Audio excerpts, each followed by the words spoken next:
আসসালামু আলাইকুম। আমরা সবাই জানি সাকিব আল হাসান কে, সাকিব আল হাসান কী করেছেন এবং আইসিসির টুর্নামেন্টে সাকিব আল হাসান পারফর্ম না করলে বাংলাদেশও পারফর্ম করে না অ্যাজ অ্যান ইউনিট, এটা আমরা প্রত্যেকেই জানি। কিন্তু সত্যিকারের অর্থে সাকিব আল হাসান এই মুহূর্তে ব্যাটিংয়ের যে শেইপে আছেন সেটা বাংলাদেশের পয়েন্ট অফ ভিউ থেকে সবচাইতে আশাহত হওয়ার ব্যাপার। সাকিব যেভাবে ব্যাটিং করছেন, যেভাবে কষ্ট করে ব্যাটিং করছেন, এই জায়গাটা প্রত্যেকেরই নজরে এসেছে। বিশেষ করে সাকিব আল হাসানের চোখের যে সমস্যাটা, সেটা সাকিব যতই অস্বীকার করেন না কেন একদমই দৃশ্যমান। প্রত্যেকটা বল যখন সাকিব ফেস করছেন, এমনি আমরা দেখছি যে চোখের সমস্যাটার জন্য ঘাড়টাকে, মাথাটাকে একটু ডান দিকে তিনি বাঁকা করে রেখেছেন। এটার জন্য তার স্ট্যান্ডিং স্টান্সটা অনেক বেশি মাত্রায় ওপেন, যেটা আপনারা দেখেছেন। সেই সঙ্গে যখন তিনি একটা বলকে নেগোশিয়েট করছেন, আপনারা খুব ভালো মতোই লক্ষ্য করে দেখেছেন তার মাথার অবস্থানটা বলের দিকে নাই। অর্থাৎ বল এবং ব্যাটের যখন মিটিং পয়েন্ট হচ্ছে, সেই মিটিং পয়েন্টটার সময় তার মাথার অবস্থান এবং বলের অবস্থান একদিকে না। ব্যাপারটা অনেক বিশ্লেষকরা বর্ণনা করছেন দৃষ্টিকটু হিসাবে। মোহাম্মদ আশরাফুল, আমি একটা ইন্টারভিউ দেখছিলাম তার, সেখানে তিনি মেনশন করেছেন যে জিনিসটা আসলে একটু ফানিই লাগছে বিষয়টা। এবং এটা যতটা না বেশি ফানি, তার চাইতে বেশি আমাদের প্রত্যেকের জন্য দুঃখের যে সাকিব আল হাসান সত্যিকারের অর্থে তাকে আমরা যেভাবে বড় মঞ্চে দেখতে চাই, প্রথমত ফিট থাকতে হবে। তো টু বি ভেরি অনেস্ট, ব্যাটিংয়ে সাকিব প্রপারলি কি বেস্ট শেপে আছেন, বা যেভাবে তিনি ব্যাটিং করছেন এটাকে কি আসলে সাকিব আল হাসানের বেস্ট শেপ বা বেস্ট অ্যারেঞ্জমেন্ট বলা যায়? সেটা কিন্তু একেবারেই বলা যায় না আসলে। আপনি যদি একটু কম্পেয়ার করে দেখতে চান যে সাকিব আল হাসানের নর্মাল যে সময়টা তিনি পিকে ছিলেন বা থাকেন, নর্মাল সময়ের সঙ্গে এখনকার সময় ব্যাটিংয়ের অবস্থানগত পার্থক্যের জায়গায়, আমি একটা নর্মালি অফ স্ট্যাম্পের বাইরে কভার ড্রাইভ দিয়ে যদি আপনাকে কম্পেয়ার করতে চাই, আপনি খুব ভালো মতো খেয়াল করে দেখেন সাকিব দাঁড়াচ্ছেন, আগে একটু ক্লোজ স্টান্সে দাঁড়াতেন যখন 2019 সালে পিক ফর্মে ছিলেন, এখন ওপেন স্টান্সে দাঁড়ান এবং এটা 2024 এসে অনেক বেশি মাত্রায় ওপেন স্টান্স, একদম দেখলেই আপনি বুঝতে পারবেন।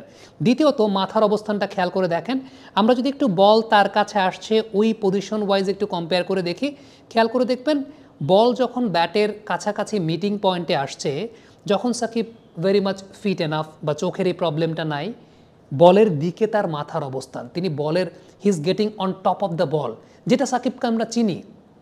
এখন বল যখন তিনি মিট করছেন, মাথার অবস্থানটা যেদিকে, বলের অবস্থানটা সেদিকে না। এইভাবে একজন ব্যাটসম্যানের জন্য টপ লেভেলের ক্রিকেটে প্রপারলি ডমিনেট করাটা, এটা আপনি মানেন বা না মানেন, আপনি সাকিবিয়ান হন কিংবা আপনি যে ইয়ানই হন না কেন, এই জায়গাটা কষ্টদায়ক। এই জায়গাটা আসলেই কষ্টদায়ক। সেটা ডেফিনেটলি সাকিব আল হাসানের জন্য কষ্টদায়ক অবশ্যই, যে তাকে এই অবস্থাতেও ন্যাশনাল টিমের ডিমান্ডটা ফুলফিল করতে হচ্ছে। বাট এটা তার কাছ থেকে আপনি এভাবে আসলে বেস্ট আউটপুটটা পাবেন না।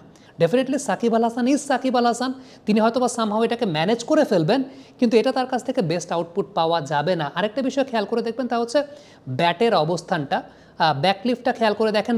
এই বডি অ্যারেঞ্জমেন্টের জন্য ব্যাকলিফটটা অনেক বেশি পেছন দিক থেকে আসছে, যেটা হয়তো বা এত বেশি পেছন দিক থেকে আসার কথা না। এত পেছন দিক থেকে আসছে যে কারণে আলটিমেটলি তিনি শট নেগোশিয়েট করার জন্য সময় কম পাচ্ছেন। এটা একটা অন্যতম বিষয় যে শট নেগোশিয়েট করার সময় কম, বল চলে আসছে তার ব্যাট পেছন থেকে সামনে আনতে আনতে। স্পিনার এগেনস্টে যদি আপনি চিন্তা করেন, আমি যদি একটু কম্পেয়ার করে দেখি, যখন সাকিব খুব প্রাইম ফর্মে ছিলেন, চোখের এই প্রবলেমটা ছিল না। 19 বিশ্বকাপের সাথে একটু কম্পেয়ার করে দেখি, খেয়াল করে দেখবেন একই প্যাটার্নের বল, সাকিব তখন বলের দিকে চোখ রেখে বলের কাছাকাছি থেকে নেগোশিয়েট করছেন। এখন যেটা হচ্ছে যে তার মাথা থাকছে একদিকে, বল আরেকদিকে।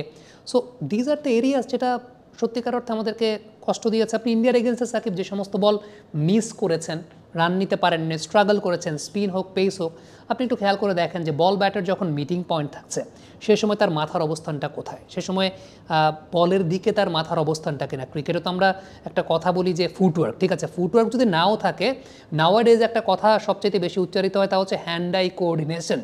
হ্যান্ড আই কোঅর্ডিনেশনটা আসলে কীভাবে হবে, আইটাই তো অন্যদিকে থাকছে। আমরা পাওয়ার জেনারেশন,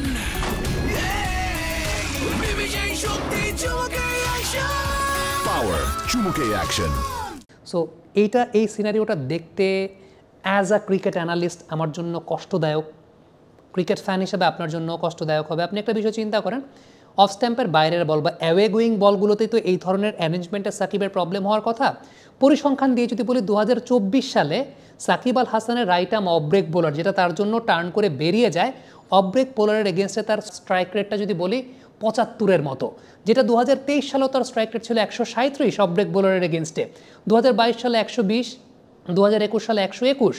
সো আলটিমেটলি আপনি বুঝতে পারছেন যে সাকিব আল হাসানের অফ ব্রেক বোলারের এগেনস্টে টি-20 ক্রিকেটের স্ট্রাইক রেটটা এখন 75।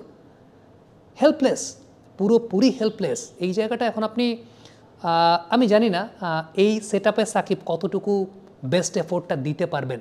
যদি দিতে পারেন মাশাল্লাহ, সেটা তো ভালো। উই অল নো যে সাকিব আল হাসান পারফর্ম করলে বাংলাদেশ পারফর্ম করে, কিন্তু সত্যিকার অর্থে এইভাবে সাকিব আল হাসানের পারফর্ম করাটা কতটুকু কঠিন হচ্ছে সেটা মনে হয় যিনি একদিনের জন্য হলেও ক্রিকেট খেলেছেন তিনি খুব ভালো মতো বুঝতে পারবেন। কারণ আমি ভিডিও বিশ্লেষণ করলেই কিন্তু আপনারা বুঝতে পেরেছেন যে শর্ট নেগোশিয়েট করার আপনি ধরন চিন্তা করেন, মাথার অবস্থানটা তো জায়গা মতো নাই। এখন আপনি এইভাবে কিভাবে ম্যানেজ করবেন? সাকিব হয়তো ম্যানেজ করে ফেলবেন, কিন্তু সাকিবের কাছ থেকে বড় মঞ্চে তো আপনি মিডিওকার পারফরমেন্স চান না। সাকিব আল হাসানের কাছ থেকে আপনি বেস্ট পসিবল পারফরমেন্স বা তার 80% পারফরমেন্সটা তো আপনি চান। সেটা আলটিমেটলি কতটুকু কঠিন হবে তার জন্য সেটা আমরা বুঝতেই পারছি। Thank you very much. Comment বক্সে আপনাদের মন্তব্য মতামত জানতে চাই।